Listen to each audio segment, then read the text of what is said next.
One of my star clients, her name is Coach Dr. J. She helps college students deal with non-academic barriers to finishing college.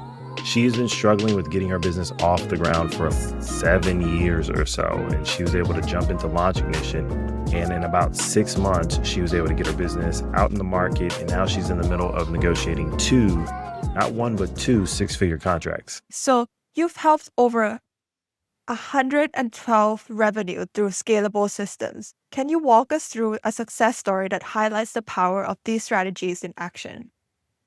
Yeah, actually, one of my star clients, her name is Coach Dr. J. She helps college students deal with non-academic barriers to finishing college. For a lot of students that it's their first time in school, they don't really have as much support. They may not have the best habits and people to help them through this very trying time in their life. And she has a whole program and a whole lot of courses and tools to help them with that. She has been struggling with getting her business off the ground for 7 years or so, and she was able to jump into Launch Ignition. And in about 6 months, she was able to get her business out in the market, and now she's in the middle of negotiating two, not one, but two six-figure contracts. Wow, very nice. Yeah. So for non-technical founders, automation and AI can feel overwhelming. What's the simplest first step they can take to integrate these tools into their businesses? I would say find one thing that you really don't like doing and try to see if you can replace that using AI. I think a lot of people believe that AI is going to come and completely change everything and it's going to run their entire business and it needs to be a complete overhaul. Just take it one day at a time, right? One process, one system, and try to find one thing that you can implement into your business that will take the heavy lifting off of your plate and something that you can manage. And once you've got that implemented and it's working well and you work out the kinks, we'll then move on to the next thing. For yourself, when you've implemented the system for the business that you spoke about earlier, what was the first thing that you implemented AI with? For that business, I want to say responding through, actually, no, it was scheduling. So AI scheduling. We use a couple different tools for that. She is a college professor. She also has another daytime gig, and then she also has her business on the side. So super, super busy, lots of draws on her time. Finding an AI scheduler that had the ability to reference multiple calendars and reject any conflicts, as well as respond via email saying, hey, sorry, we can't do that time, but here are a couple more options. That was a big deal for her, and it made it possible for her to do all of these different things every single week. Definitely. I think scheduling can be a huge game changer. What tools did you use for this? We've used a couple. I think when we first started using them, it was Motion. Now, inside of Ignite Funnels, that's what we use. So we have the ability to use what we call conflict calendars. So if you go to ignitefunnels.com, that's one of the many tools involved with it. It's a CRM, it's a drag and drop website builder, payment processing, all those different things. But the calendar function is huge. So what's a common mistake that non-technical founders make when trying to implement AI-driven marketing, and how can they avoid this? Common mistake is handing over all of your customer communication to AI and doing it all at once. AI is still pretty new in its current state, generative AI. It's hard to believe, but it's only been under 3 years, like 2.5 years that ChatGPT has been around, and it's completely changed the landscape of AI, and it's changed the way people do business. A lot of times founders are so excited about it, they want to completely change everything over in one day. And a lot of times without you taking the time to test and make sure that it feels and sounds like you and is giving a brand experience, you end up getting negative feedback from your customers because you're trying to let AI handle something that you've been doing maybe for years, and you switch it over maybe in a day or a week. So I always tell people to take their time, do a lot of testing, tons and tons of testing before switching all your marketing over. Definitely. I completely agree with that. I think there were some jokes about people who literally just post AI generated content on social media, and you can tell, and these are Mhm. like comments on LinkedIn, and people are just like making fun of it. But obviously, if you're more strategic about that and you integrate your voice in, maybe they won't notice as much. Yeah, or a lot of people who use all AI generated photos, stuff like that. A lot of times you can clearly tell. All of these tools are great, but you have to use them within reason. Definitely.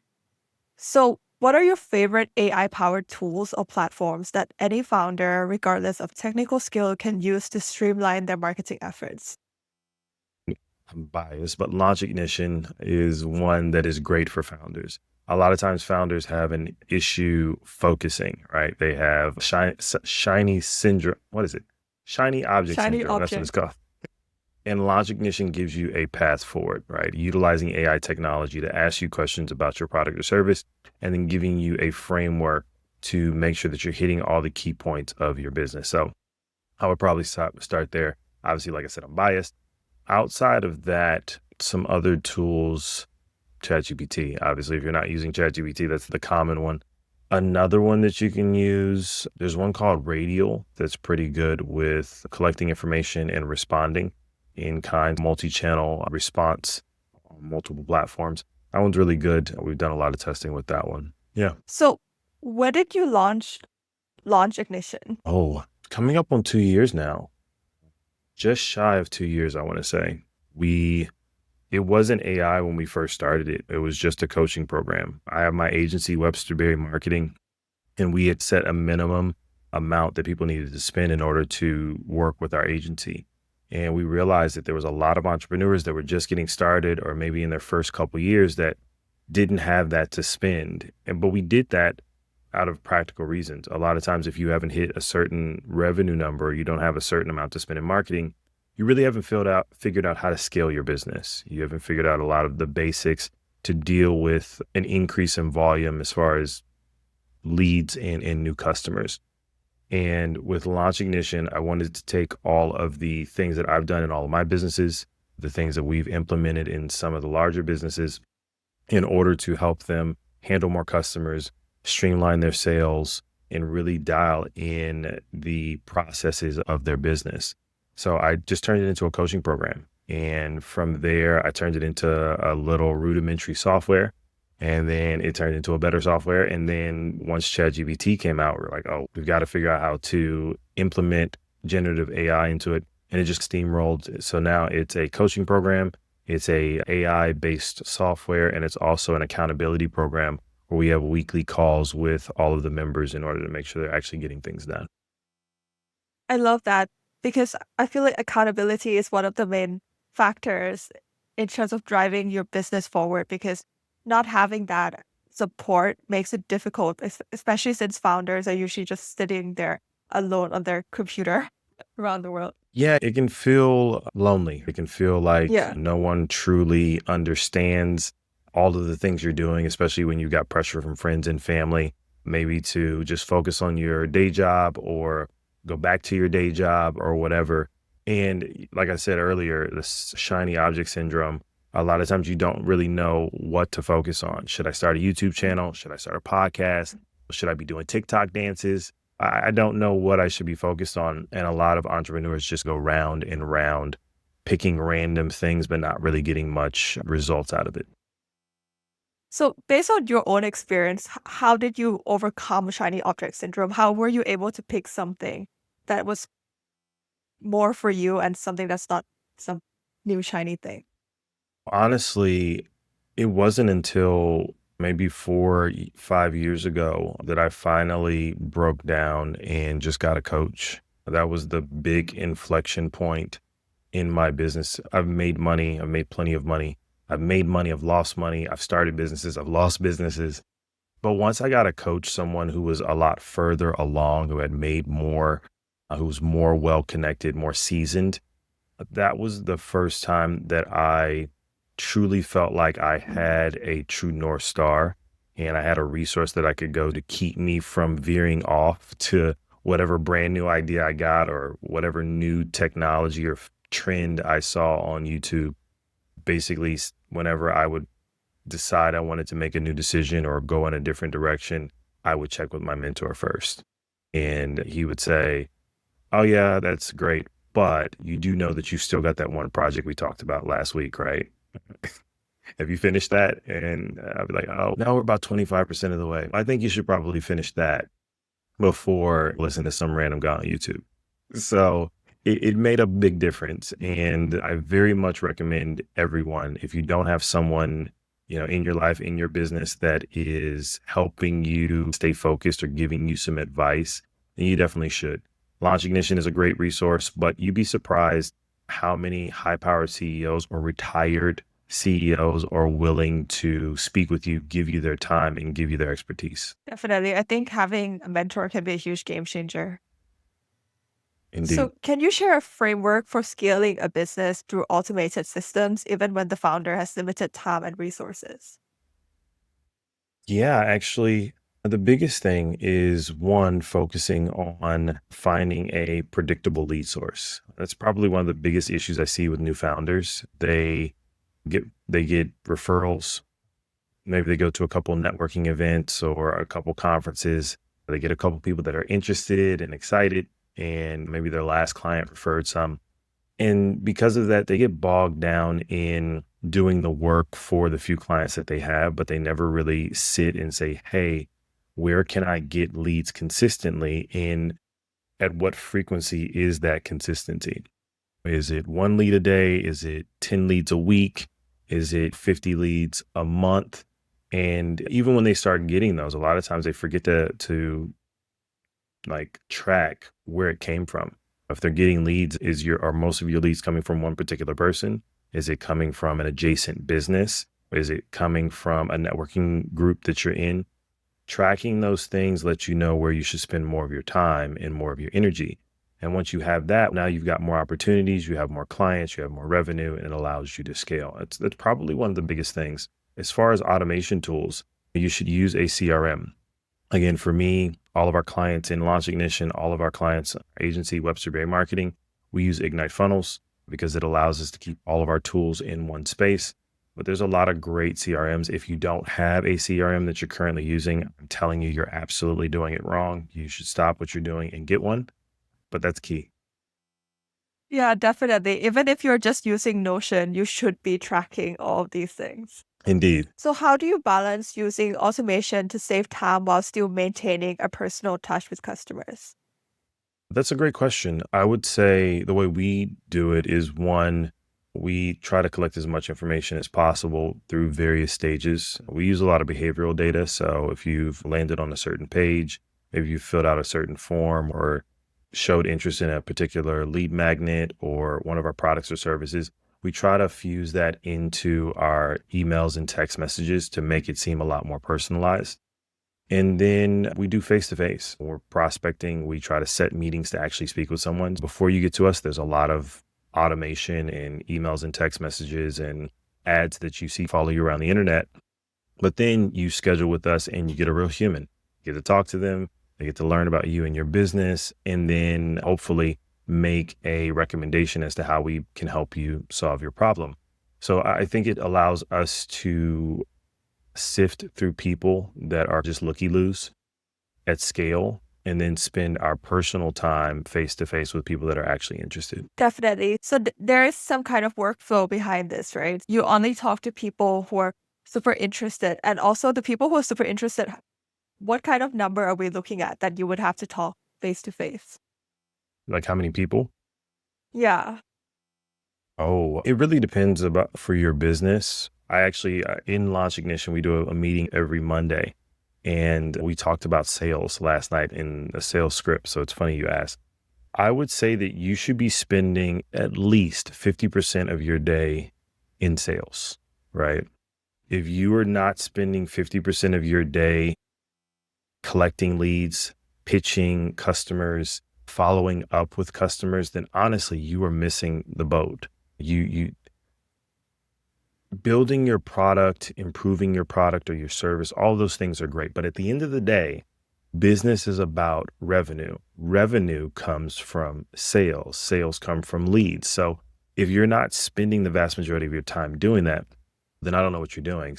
Businesses have a longer sales cycle than others, right? If you're in B2B, then it may be something where it takes 2 or 3 months for you to close someone. If you're business to consumer, you have your product base, then you may be able to close them in a 15-minute call, right? But the reality is you should still, no matter which side you're on. You should be spending about 50% of your day trying to make some money. Definitely, completely agree. I think there is the mistake that first-time founders usually fall into, that they focus too much on product and less on distribution. And once you're a second-time founder, you focus on distribution over product. When did you learn this exactly, and how did this change things for you? I had the benefit of being in sales for a really long time. My first job out of high school was sales.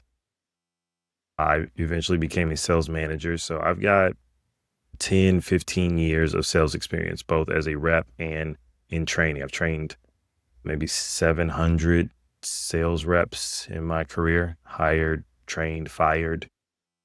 So I got it from the beginning. I realized that sales was the key. It's one of the reasons why I've been able to generate so much money, because sales is natural to me. It didn't come natural, but it's natural now. Definitely. So AI is constantly evolving. How do you stay ahead of the curve, and what trends in AI and automation should non-tech founders be paying attention to right now? Again, I try not to give people the you should be doing this other than simple things like focus on sales. When it comes to AI, you really need to customize it to you, right? I think we all get caught in the trap of, oh, my one friend who's also in business says that he uses this system, so I should also use it. It's more, what's your current problem? Like, what pain point do you currently have? And you should focus on solving the problem rather than just trying to implement arbitrary systems into your business simply because your buddy or some guru on TikTok told you that they're using this thing. That's where I tend to focus. But if I had to tell someone trends that they need to focus on, you really need to figure out the scheduling. You need to figure out your prospecting, figure out how to get leads, communicate with them automatically. And then probably some behavioral is starting to become a big thing. It's always been big for Fortune 500 companies. They have armies of developers and engineers that work tirelessly to give them enormous amounts of data. But for the small business, those things have been a little harder to come across. So I would probably say using some kind of tool that allows you to see behind the curtain what your customers are doing when they hit your site or when they interact with your brand. Definitely. I think behavioral is very important, and also ensuring AI is personalized to you, because I think I've actually gotten some comments from people who are saying that AI is not useful for me at all, because when I ask them, they give me these really generic advice that is not helping me. But of course, first, you have to keep talking to them and ensure that you get something that is specific to you. And recently, I was just listening to another podcast, and they said ask you, instead of you asking them questions, you ask them to ask you questions. And I think that is brilliant. Yeah. Yeah, that's actually, we do something called seeding. Whenever we Mhm. start a chat, I don't actually ask any questions first. I first give it information. I'll go and so maybe I've got a new client. I will pull up their website. I'll feed it to the site and I'll say, tell me absolutely everything you can about this business, this product, this person, and then just keep going until I feel like it has enough of a background in the chat in order to know it, like I was talking to someone who just did a whole bunch of research. And then Yeah. from there, I then ask, it to ask me questions. So if I needed you to create a sales pitch for this client, what information would you need in order to put together a comprehensive pitch and compelling pitch? And then it comes up with 20 or 30 questions. And I'm like, okay, one by one, let's answer all the questions or pull in some pictures or links or whatever, fill that out. And then once it does that, then, hey, give me what I need. Give me the sales pitch or give me the answer to this or build out this framework, build out this process. It starts by making sure that it's got enough information and then doing the thing. And for the person you said who doesn't see AI being able to help them, like I said, how can you, I don't think it's going to solve all your problems at this point, but you do need, there's a great way you can infuse it into your workflow. You can weave it in, right? Is there, instead of you spending 2 hours trying to respond or send follow-up emails about meetings that you've been in, we use AI in all of our meetings. It shows up, it records it all, transcribes, and then I say, hey, can you give me a summary that I can send out to people? That's part of the workflow. So just trying to find little areas that you can cut maybe 30 minutes, 20 minutes, 15 minutes that it would have taken you to do something. It adds up week over week, month over month. Definitely, I completely agree. It always starts with the small things, and then you get obsessed, and then you have to optimize everything. Exactly. Exactly. So, your story of overcoming homelessness is incredibly inspiring. What mindset shift or lesson from that time has had the greatest impact on your success today? And actually, can I pause? The sun is Sure, like beaming in from the building no across the street. problem. Just turn the light up a little bit. There you go. Okay. Okay. One more time. Your story of overcoming homelessness is incredibly inspiring. What mindset shift or lesson from that time has had the greatest impact on your success today? Honestly, it has taught me that one, things are never as good or as bad as you think they are. There's been several times in my life where things were going just great. And then a few minutes later, they were not. And as terrible as being homeless or losing a parent is, in hindsight, I realize that it's made me stronger. It makes me very much grateful for every moment that I have with my friends and family. It makes me grateful for all of my clients and customers. It makes me grateful for every single day because at any given time, things can change. And I've also learned that I'm tougher than I thought. I, who would have thought that a guy who didn't have a place to stay would now live in an amazing space like I do now? Been able to travel all over the world to almost 30 countries. I've partied and hung out with and made friends with some of the biggest entrepreneurs and athletes and celebrities in the world. And it really doesn't matter what happens to you, right? It's how you respond and how you react. And if you have the internal response that says, I'm not going to let this beat me, I'm going to learn from this, I'm going to recover from this, I'm going to get bigger, I'm going to get stronger, I can handle this. And it's also made it so that when little things happen in my business, if I don't know, we lose a employee to a competitor or some new technology comes out to makes what we do difficult, it's not that big of a deal. We can figure it out. So, you would say that it's all about mindset and just having that rock solid mindset that you can turn anything around is Well, the reason that, yeah, no, 1,000,000%. 1,000,000%. That's the great divide, the great separator between average and phenomenal entrepreneurs, average and phenomenal people. In my experience, coached and mentored hundreds of entrepreneurs, hundreds of salespeople, hundreds of youth. And what I've seen as the one differentiating factor is just mental toughness. I think a lot of people are sold this lie that you just have to be phenomenally and naturally skilled or gifted in any particular thing. And what I see when I was in the entertainment industry is that the best singers and dancers are typically not the ones that make it. It's the ones that have average talent, but have phenomenal will, that are extremely tenacious, that won't take no for an answer, that typically are the ones that you see gracing the biggest stages and getting the awards.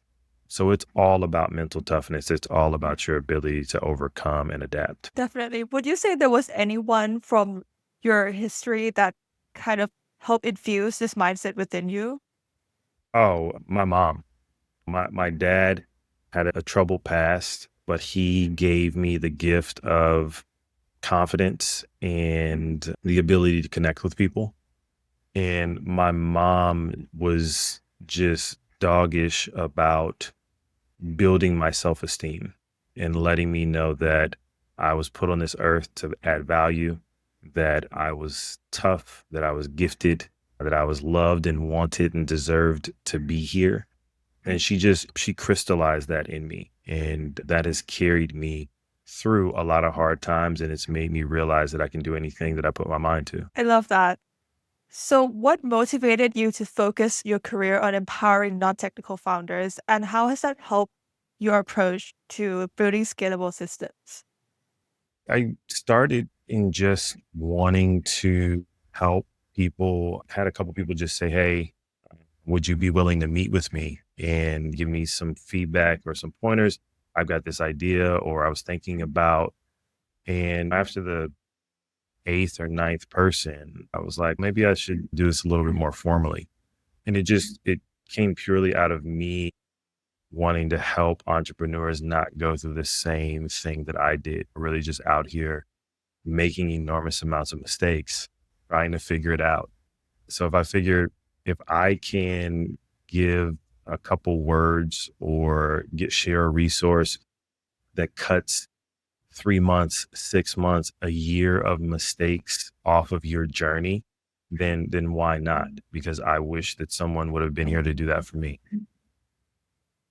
Definitely. Yeah, I think this goes back to what you said about the singers who make it. They make the most mistakes. So the entrepreneurs that make it, they also make a ton of mistakes. And because you have that mindset, you're able to recover. Yeah, so you're just ensuring that this passes on to the new generation of entrepreneurs.